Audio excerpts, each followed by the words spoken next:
Voici la correspondance qui a déclenché la crise. Elle est du directeur général du contrôle général de la Banque des États d'Afrique centrale. Le Camerounais Blaise Eugène Somme estime que le gouverneur de la BEAC n'a plus qualité pour agir au nom de la banque en raison de la conclusion de son mandat. Il rappelle les dispositions statutaires de la Banque centrale sur la durée du mandat, les aspects relatifs à la gestion de la vacance au poste de gouverneur.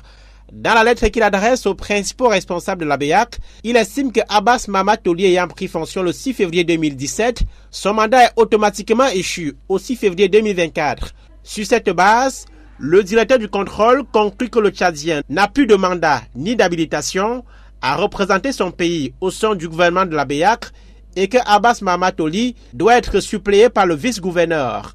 Il ajoute que c'est ce dernier avec le secrétaire général, le directeur général de l'exploitation et le directeur du contrôle qui forment désormais le gouvernement de la BEAC. En attendant la nomination d'un nouveau gouverneur, Eugène Somme fixe les tâches à exécuter dans l'intervalle par les responsables qu'il désigne comme légitimes. La riposte est venue du vice-gouverneur, l'un des destinataires de la correspondance.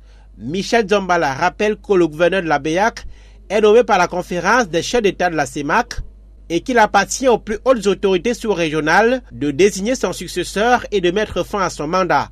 En fixant les contours de la transition, le directeur du contrôle est hors de ses compétences, empiétant sur celle du gouverneur qui peut prendre toutes mesures conservatoires dans l'intérêt de la banque, écrit le Congolais Michel Zombala, et au vice-gouverneur d'ajouter qu'il est le suppléant du gouverneur et déclare nul les thèmes de la correspondance du directeur du contrôle, non sans dénoncer des actes qui violent la déontologie de la direction générale du contrôle. La crise au sein de la BEAC rappelle les tensions qui ont émaillé le fonctionnement des institutions de la CEMAC ces dernières années dans la sous-région la moins développée du continent africain.